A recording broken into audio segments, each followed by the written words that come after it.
You have all these guys that when certain guys hit free agency, they all just kind of team up and they go places and they do all this stuff kind of behind the scenes and we don't really know about it. And then one guy goes here, and the next thing you know, you have a Miami Heat situation, or you have a some other big three somewhere else. Now, obviously, like that blueprint, I don't think necessarily works in the NBA anymore.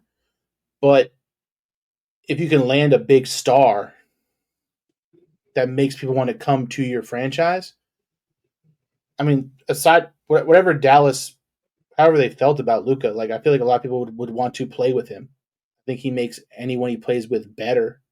Um, I feel like if I was a free agent big, or if I was a wing, or if I was somebody like that, like I'd love to have Luka on my team. He's gonna drive and kick, get me the ball, and that's the crazy part is that just that no one knew, nobody had, everybody pretty much saw the same tweet that we all saw after midnight on Sunday morning, and wondering like, wait, what? How? Like the player reactions are some of the best ones that I've ever seen. They're just like, nah, this ain't real. Nah, what? No, no way, no way.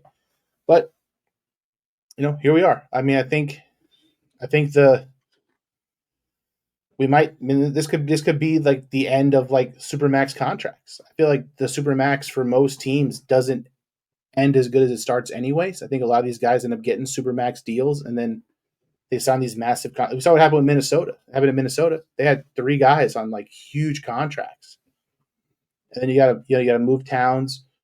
Gobert's finally expiring a little bit, and then you have to think about the future. And it's a matter of like, do we have the capital to lock up Anthony Davis Anthony Edwards long term.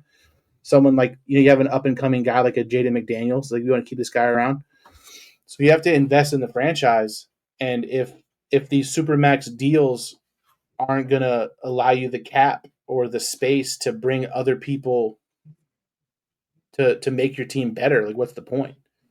Like what's the point of giving Luka a 300 something $1 million contract if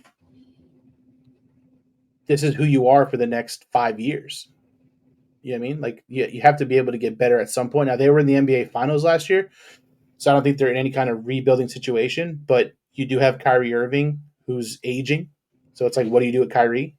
Like you extend him, you give him a nice little contract, you give him Anthony Davis, put the pieces around him, like see what happens. But the body language in Dallas just seems real weird, and I wouldn't want to be in that locker room.